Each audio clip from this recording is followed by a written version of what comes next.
of motion. And we have to find out the way to get the right solution that satisfies the equation of motion. Okay, if you assume the steady state, then we can write the excitation y of t can be written as y exponential j omega t, and then x of t can be written as x exponential j omega t, where x and y is real.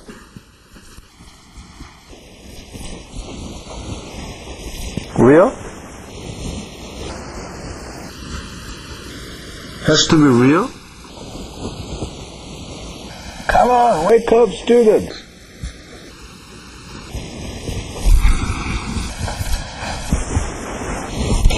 X and Y is real? Imaginary? Then what? Real? Why?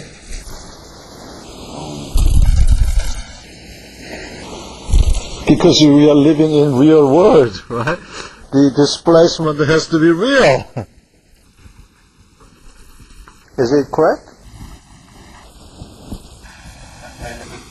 Real because force velocity is imaginary number. This is imaginary number? Exponential j velocity is imaginary number, but because xt is not imaginary number, sometimes it should be imaginary number. That means x and small capital X and Y can be imaginary number, meaning can be real number too. So therefore x and y should be complex. In general, x and y can be complex. Right?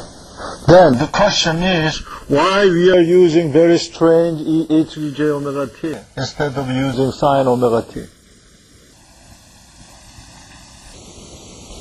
Because x sine omega t, assuming that x is different with this, so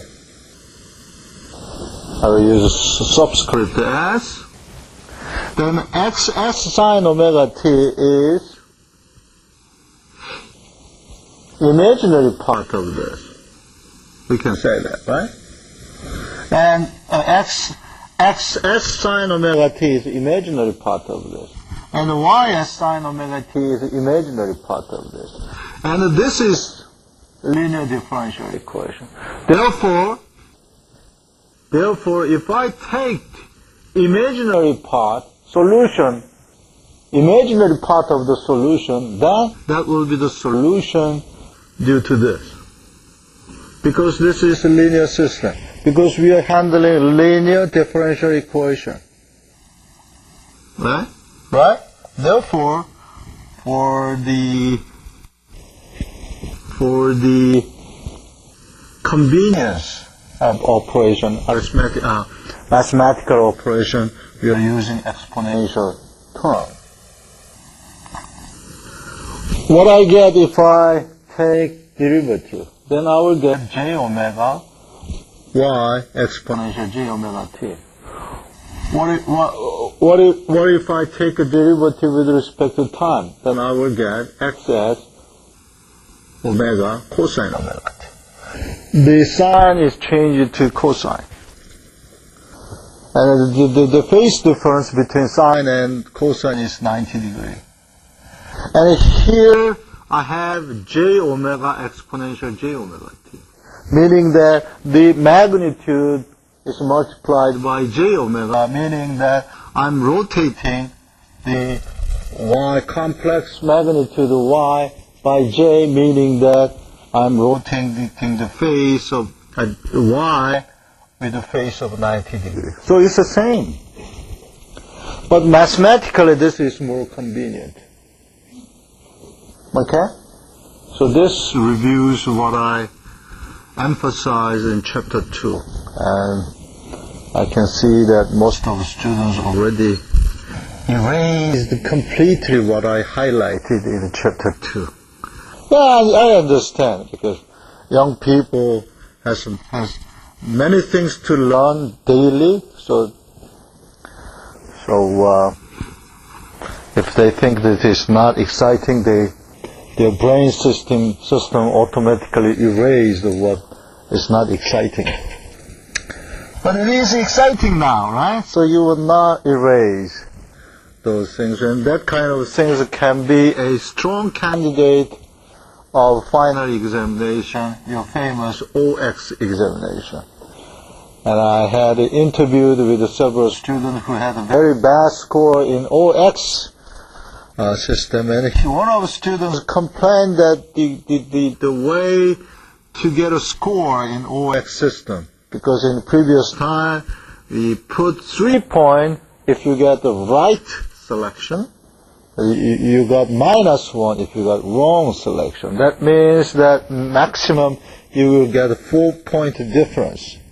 So, for example, if you made completely wrong answer, then what you will get? You will get -1.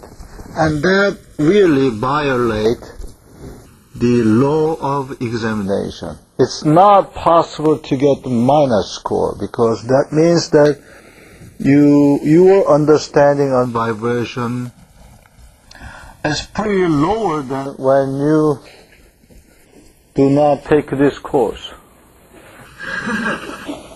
The entropy has to be increased, right? And the score has to be positive. So I checked all of the score of all of the student OX problem, and I found that there is no student who got minus score in problem set number 1. So I taught you very well, because everybody got the plus point. So next time, be well prepared to get the right answer in OX exam, and I promise you that we will make a same OX quiz that you already have experienced in the last midterm examination, and I can 100% sure, because the final examination are supposed to be made by myself, because midterm examination was made by Professor Yang-Hann Kim next door, and we agreed that we will share the duty. Therefore, final examination will be made by myself. Therefore, what I'm saying about problem set number 1 OX exam will be truly executed. Really. So be prepared. Okay. Maybe I will ask you, it should be real or imaginary or complex? The answer is complex. You got 3 points. Wow. That's good. Can we use this steady state assumption when we have mx double dot plus cx dot square plus kx equal y, cy dot plus ky? No, you got 3 points. Because the equation is nonlinear, we cannot use this assumption. Right? Okay. So, again, in this case too, we can assume that xt is x exponential j omega t, and then say f that is complex j omega t. Then we will get immediately the solution by plugging this assumption, trial solution to this Gaussian equation, because this trial solution has to satisfy the Gaussian equation. What we'll get then, minus omega square m plus j omega c plus k x complex, omitting exponential j omega t, because that will appear over here too.